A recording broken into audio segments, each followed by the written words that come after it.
잠언 14장 1절에서 16절에 있는 말씀입니다. 구약성경 잠언 14장 1절에서 16절에 있는 말씀,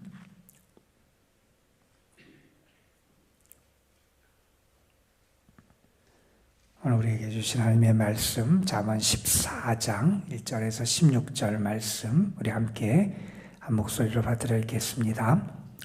지혜로운 여인은 자기 집을 세우되 미련한 여인은 자기 손으로 그것을 허느니라. 정직하게 행하는 자는 여호와를 경외하여도 패역하게 행하는 자는 여호와를 경멸하느니라.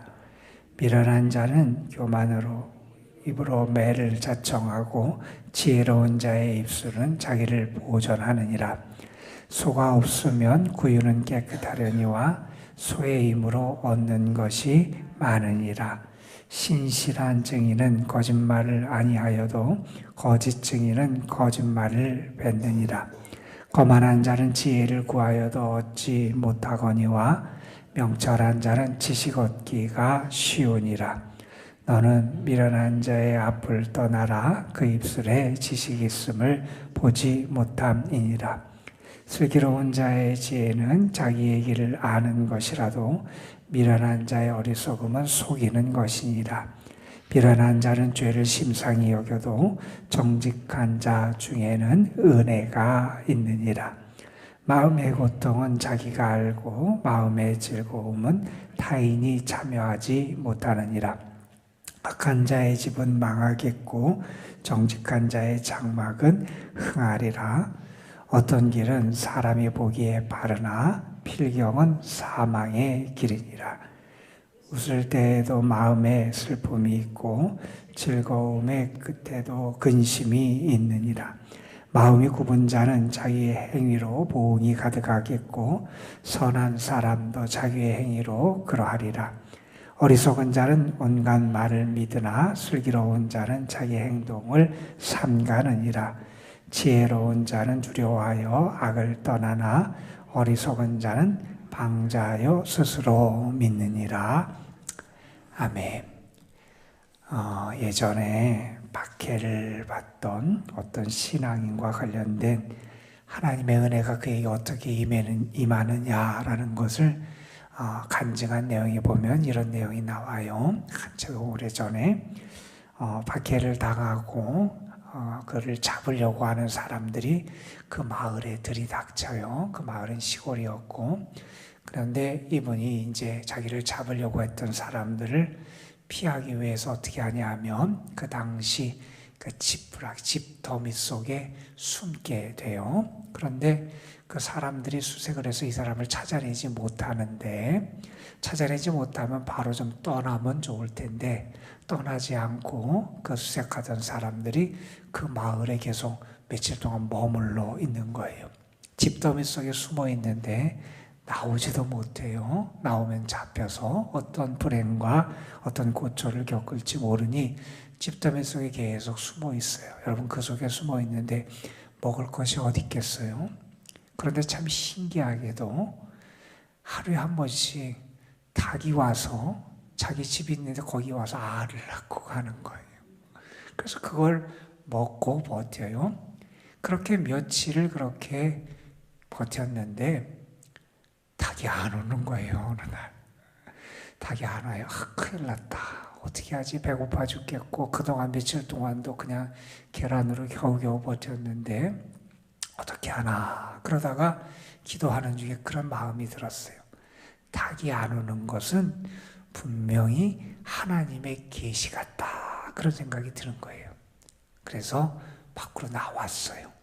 그랬더니 자기를 잡으려고 하던 사람들이 그 마을을 떠난 거예요. 그래서 닭이 안 와서 오히려 그래서 밖으로 나와서 이제 정상적인 생활을 할 수 있었다 하는 그런 간증을 하는 내용이 있어요. 그러면서 이런 얘기를 합니다. 하나님은 하나님을 믿고 의지하는 자, 하나님을 경외하며 하나님을 섬기는 자를 신실하게 돌보시는 하나님이시다. 나는 그걸 깨달았다는 거예요. 우리는 분명히 믿어요.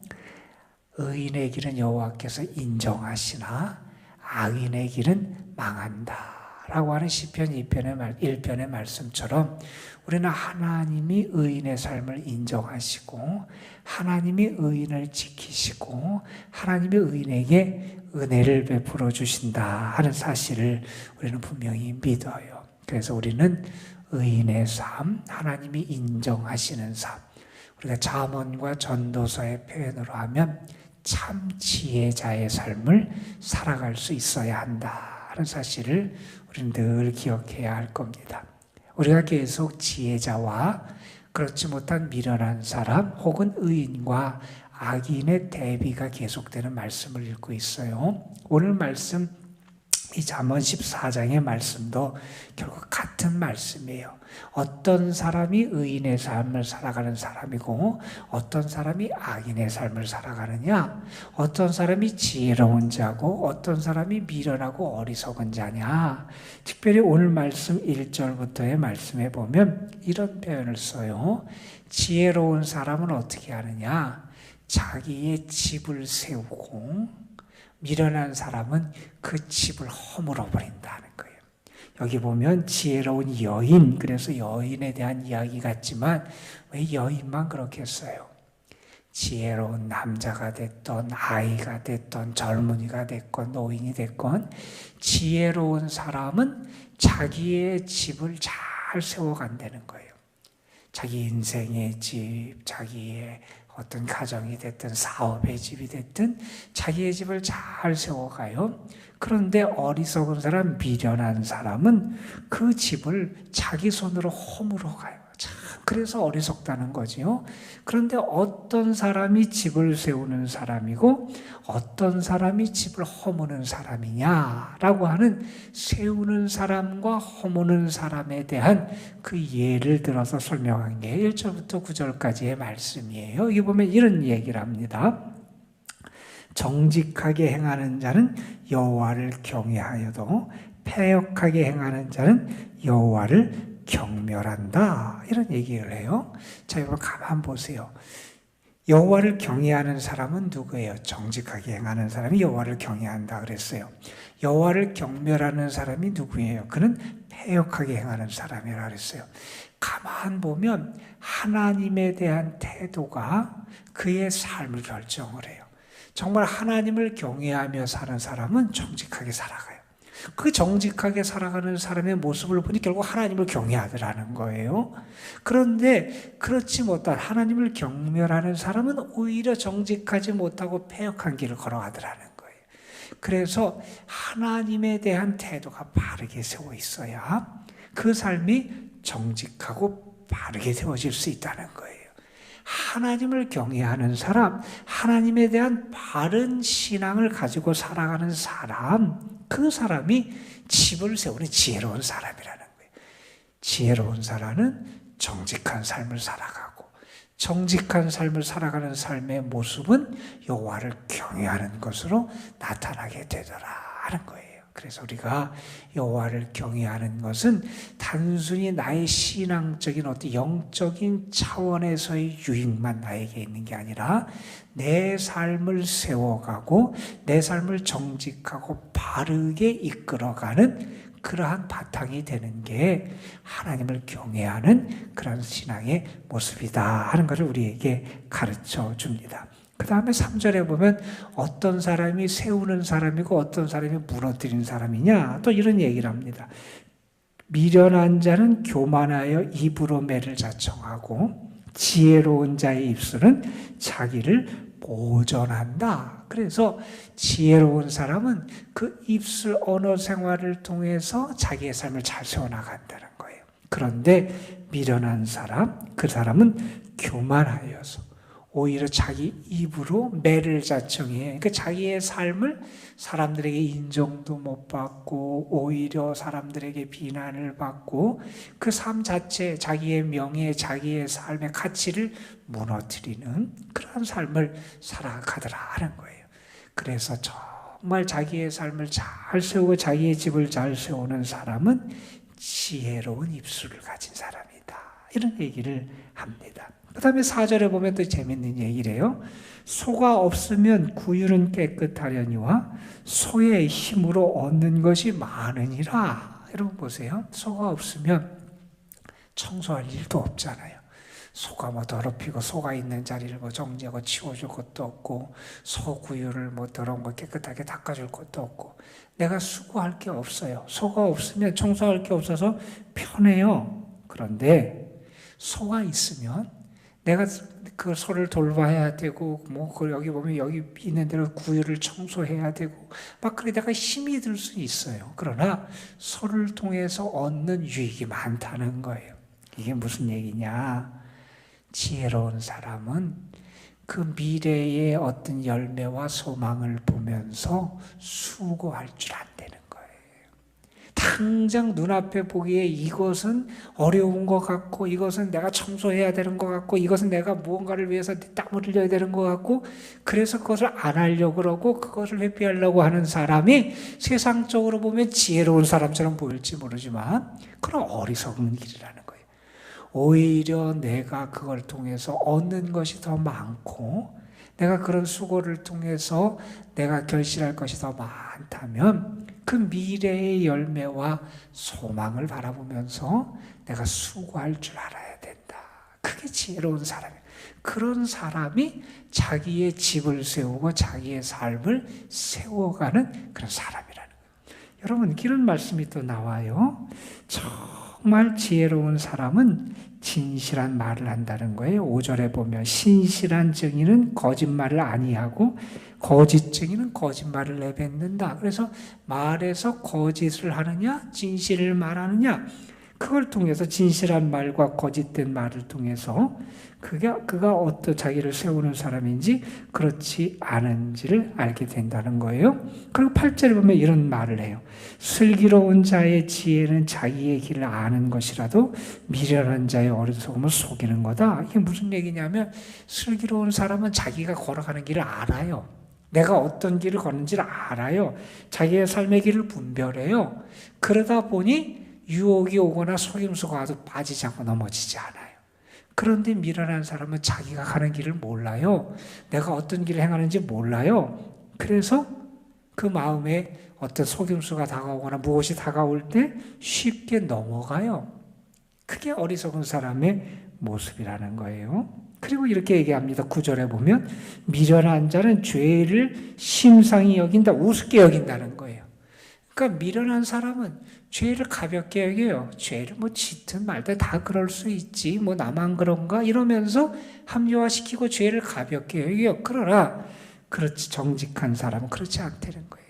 그래서 어떤 사람이 자기의 집, 자기의 삶이라는 집, 자기의 인생이라는 집을 잘 세워가는 지혜로운 사람, 의로운 사람이냐? 어떤 사람이 미련한 사람, 당장 눈앞에 보이는 것 그것만 바라보다가 소중한 것을 알지 못하고 무엇이 자기의 삶을 세우는지 알지 못하고 살아가고 결국 그러다가 자기의 인생, 자기의 삶의 집을 무너뜨리는 어리석은 사람은 어떤 사람이냐라는 것을 우리에게 교훈해 주고 있습니다. 여러분은 어떠세요? 여러분은 지혜로운 사람입니까? 어리석은 사람입니까? 여러분은 여러분의 삶의 집을 지금 잘 세워가고 있습니까? 아니면 그 집을 스스로 허물어뜨리는 어리석은 길을 걸어가고 있습니까? 저는 여러분의 삶이 여러분 자신, 여러분의 가정, 여러분의 수고하고 애쓰는 모든 것을 잘 세워나가는 인생의 집, 신앙의 집을 잘 세워나가는 지혜로운 신앙인들이 되시길 간절히 소망합니다. 하나님을 경외해야 된다는 거예요. 입술을 잘 지켜야 된다는 거예요. 소망 중에 수고할 줄도 알아야 된다는 거예요. 내가 정말 진실을 말할 줄 알아야 되고 내가 하는 길을 분별하며 살아갈 수 있고 내가 악을 멀리하며 살아가는 이러한 모습을 보이는 사람, 그 사람이 자기의 인생의 집을 세우는 사람이다. 여러분에게도 그런 은혜가 가득하시기를 주님의 이름으로 축복합니다. 여러분. 그 다음에 10절부터 말씀해 보면 비슷한 말씀이 이어지지만 이런 말씀을 먼저 해요. 우리 마음에 대한 이야기를 좀 해요.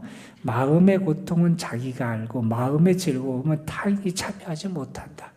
고통을 내가 안다는 거예요. 내 즐거움이 있는데 그 즐거움도 사실은 다른 사람은 잘 알지 못하고 나누지 못하는 경우가 많다는 거예요. 그러니까 우리의 마음, 우리가 안다라고 하는 것이고 나만 안다 하는 것일 수도 있고, 우리가 이 말씀을 보면서 어떤 생각을 하게 되냐면, 그래서 사실은 내 마음의 근심, 내 마음의 고통 혹은 내 마음의 즐거움, 이거는 나만 안다는 것은 달리 말하면 뭐예요?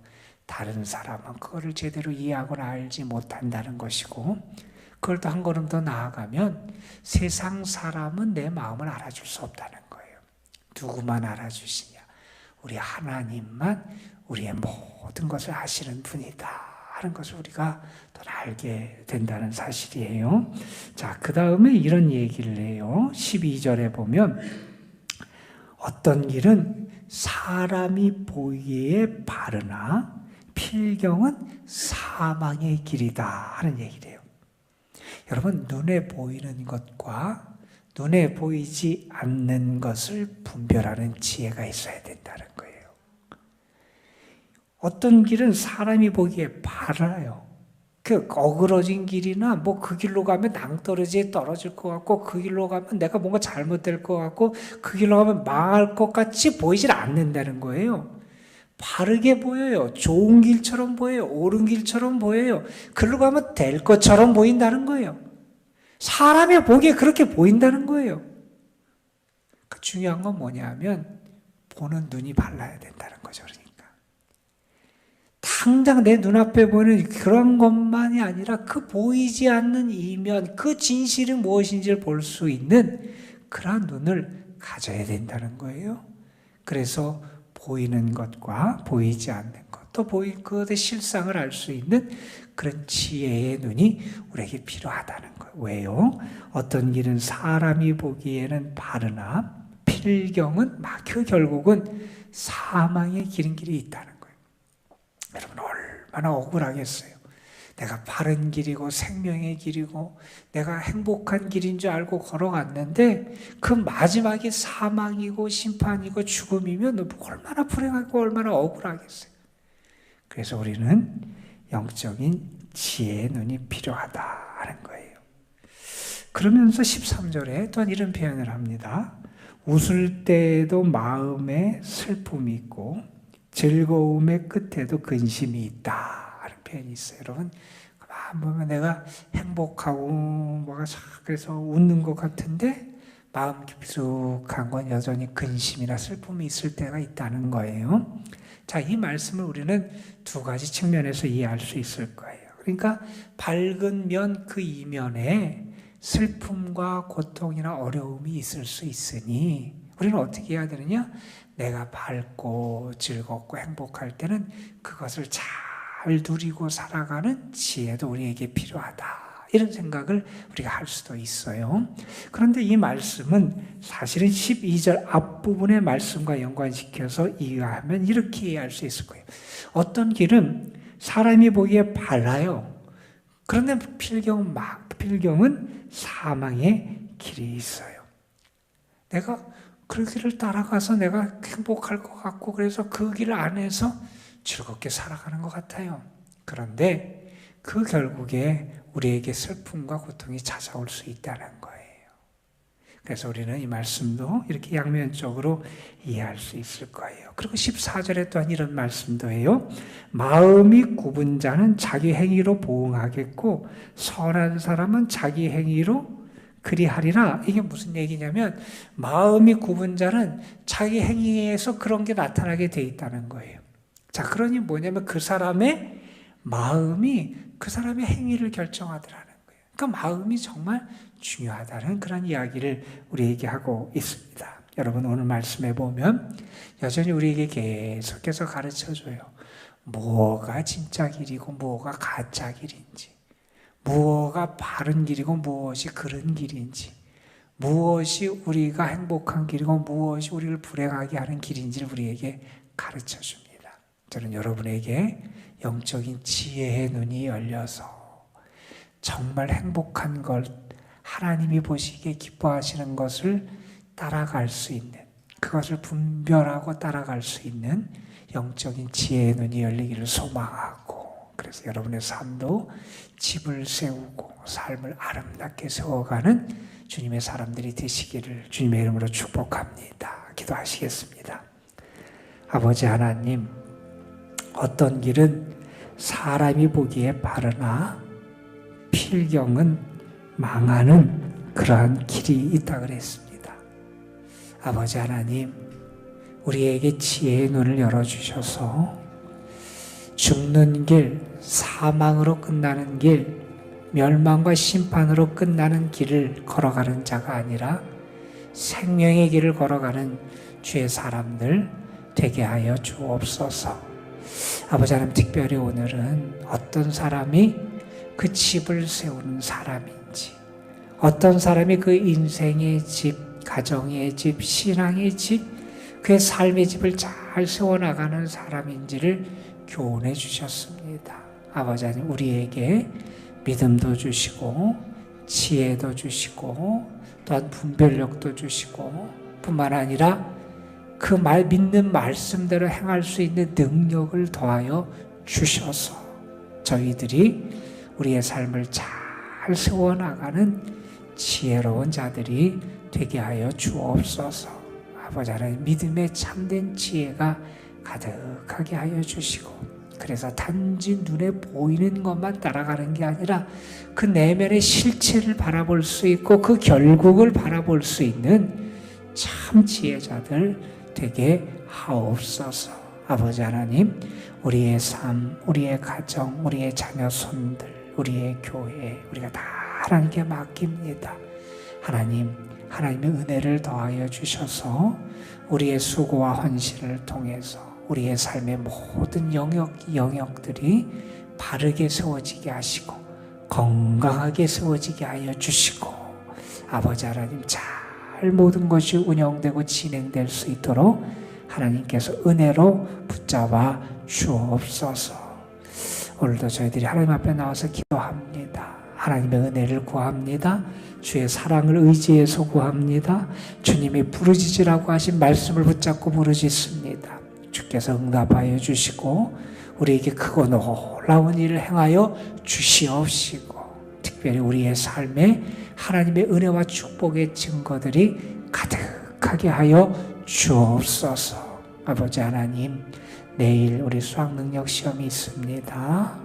오늘 예배 소집이 있고 시험을 준비하고 시험 앞에 있는 사랑하는 아들, 딸들, 입시의 과정 속에 있는 주의 자녀들 하나님 특별히 하나님 기억해 주시고 오늘 내일 건강하게 하시고 그동안 준비한 거 실수함 없이 좋은 결실을 맺을 수 있도록 끝까지 하나님 그들의 마음과 생각과 그 삶을 붙잡아 주옵소서.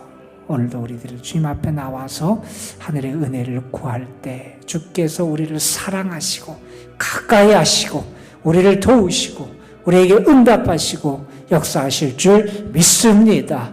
주님의 은혜가 우리 가운데 임하여 주옵소서. 우리 구주 예수 그리스도의 이름으로 기도드리옵나이다. 아멘. 하나님, 오늘도 저희들 주 앞에 나아갑니다. 주님을 바라보고 나아갑니다. 주의 은혜를 기다리며 나아갑니다. 주의 사랑을 의지해서 나아갑니다.